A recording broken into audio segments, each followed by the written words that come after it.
जय माँ शैलपुत्री। माँ शैलपुत्री दुर्गा माँ के दिव्य रूपों में से एक है। आइए जानते हैं माँ शैलपुत्री के बारे में।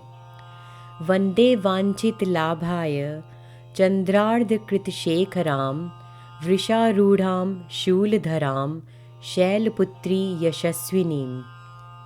माँ दुर्गा अपने पहले स्वरूप में शैलपुत्री के नाम से जानी जाती हैं। पर्वतराज हिमालय के यहाँ पुत्री के रूप में उत्पन्न होने के कारण इनका शैलपुत्री नाम पड़ा था।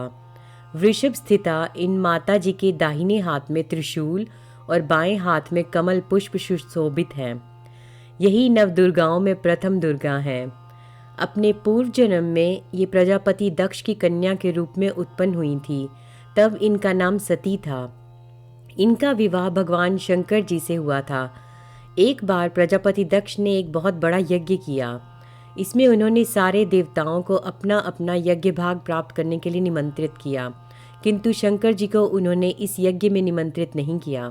सती ने जब सुना कि हमारे पिता ने एक अत्यंत विशाल यज्ञ का अनुष्ठान कर रहे हैं, तब वहां जाने के लिए उनका मन विकल हो उठा। अपनी ये इच्छा उन्होंने शंकर जी को बताई। सारी बातों पर विचार करने के बाद उन्होंने कहा, प्रजापति दक्ष किसी कारणवश हमसे रुष्ट हैं। अपने यज्ञ में उन्होंने सारे देवताओं को निमंत्रित किया है, उनके यज्ञ भाग भी उन्हें समर्पित किए हैं, किंतु हमें जानबूझकर नहीं बुलाया है, कोई सूचना तक नहीं भेजी है। ऐसी स्थिति में तुम्हारा वहाँ जाना किसी प्रकार भी श्रेयस्कर नहीं होगा। शंकर जी के इस उपदेश को सती का प्रबोध नहीं हुआ। पिता का यज्ञ देखने, वहाँ जाकर माता और बहनों से मिलने की उनकी व्यग्रता किसी प्रकार भी कम न हो सकी। उनका प्रबल आग्रह देखकर भगवान शंकर जी ने उन्हें वहां जाने की अनुमति दे दी। सती ने पिता के घर पहुंचकर देखा कि कोई भी उनसे आदर और प्रेम के साथ बातचीत नहीं कर रहा है। सारे लोग मुंह फेरे हुए हैं। केवल उनकी माता ने उन्हें स्नेह से गले लगाया। बहनों की बातों में व्यंग और उपहास के भाव भरे हुए थे। परिजनों के इस व्यवहार से उनके मन को बहुत क्लेश पहुंचा।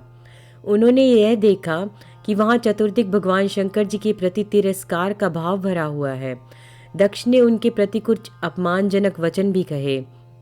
यह सब देखकर सती का हृदय क्षोभ, ग्लानि और क्रोध से संतप्त हो उठा। उन्होंने सोचा, भगवान शंकर जी की बात न मानकर यहाँ आकर मैंने बहुत बड़ी गलती की है। वह अपने पति भगवान शंकर के इस अपमान को सह न सकी। उन्होंने अपने उस रूप को तत्क्षण वहीं योगाग्नि द्वारा बजलाकर भस्म कर दिया। वज्रपात के समान इस दारुण दुख घटना को सुनकर शंकर जी ने क्रुद्ध हो अपने गणों को भेजकर दक्ष के उस यज्ञ का पूर्णतः विध्वंस करा दिया। सती ने योगाग्नि द्वारा अपने शरीर को भस्म कर अगले जन्म में शैलराज हिमालय की पुत्री के रूप में जन्म लिया। इस बार वह शैलपुत्री के नाम से विख्यात हुई। पार्वती हेमवती भी उन्हीं के नाम है।